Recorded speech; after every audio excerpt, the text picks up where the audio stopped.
Hey everyone, and welcome to In the Know. I'm Emma Meyer. And I'm Trilby, Lawless. And today we're doing something a little bit different. Usually we share with you tips to help yourself, essentially. But today we will be sharing with you some best practices for in the event that you are doing a video with a high-profile guest. This could be an executive at your organization, perhaps another organization, guest speaker. Right, so how to help others prepare to be on camera. Absolutely, and we'll take you through the tips, everything from the planning, the marketing, and the actual execution of these. So, good place to start, planning. Always.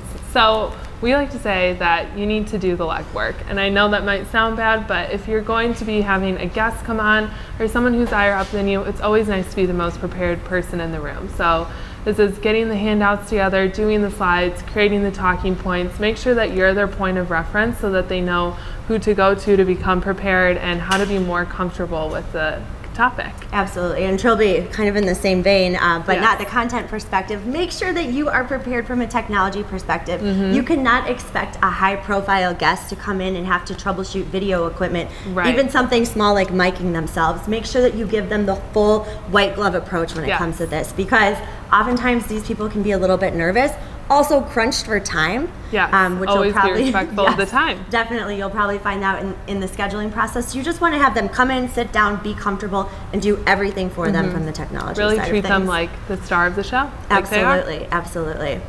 Another thing we like to do is if they're not as comfortable with the content or maybe not used to speaking on camera, I always think that being the moderator or even treating the content like an interview is really helpful for getting someone comfortable, because then the questions are prompted to them and they're not caught off guard or stuck with memorizing. Yeah, exactly. And one thing to mention, oftentimes high profile people they do not expect to have memorized something, so Yes. you can never Yes. assume coming in that they have done that. So being a moderator, at least being comfortable with the questions, is a great way to go to avoid any sort of Right. conflict. And I like to add, because we've gone down this road before with teleprompters, but they don't always give you the most authentic results. Right.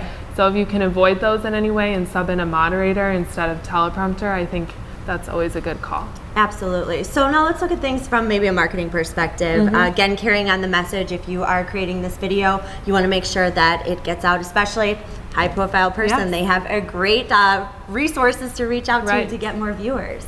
Yeah, so what I always like to do is prepare their social posts or any email promotions that they might be able to send for them. And even if it's just as a suggestion or a starting point and they tweak it to be more personal to them, it's really nice for them to have that first start and already have the content really chunked out for them so that they can send it easily.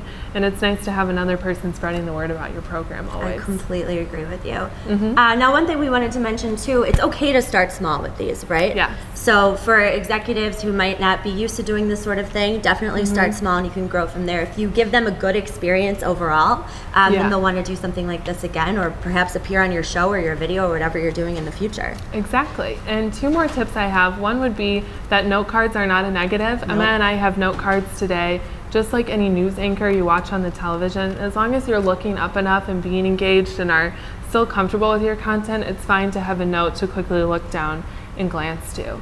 And then the other thing is, after it's all said and done, I think it's always nice to be able to send a thank you and send them the final product. I think often we get lost with finishing a project and moving on to the next, but it's nice to send them their work and tell them they did a good job and let them see it for themselves so that they're more excited to do it again. Absolutely. And before your talent leaves the room, make sure to check your footage.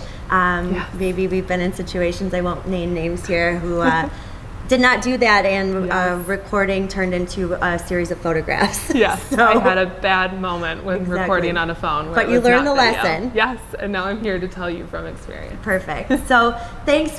We hope this is helpful for you, and join us on our blog and for every episode of In the Know. Yes, and don't forget to subscribe. Thanks, everyone. Thanks, everyone.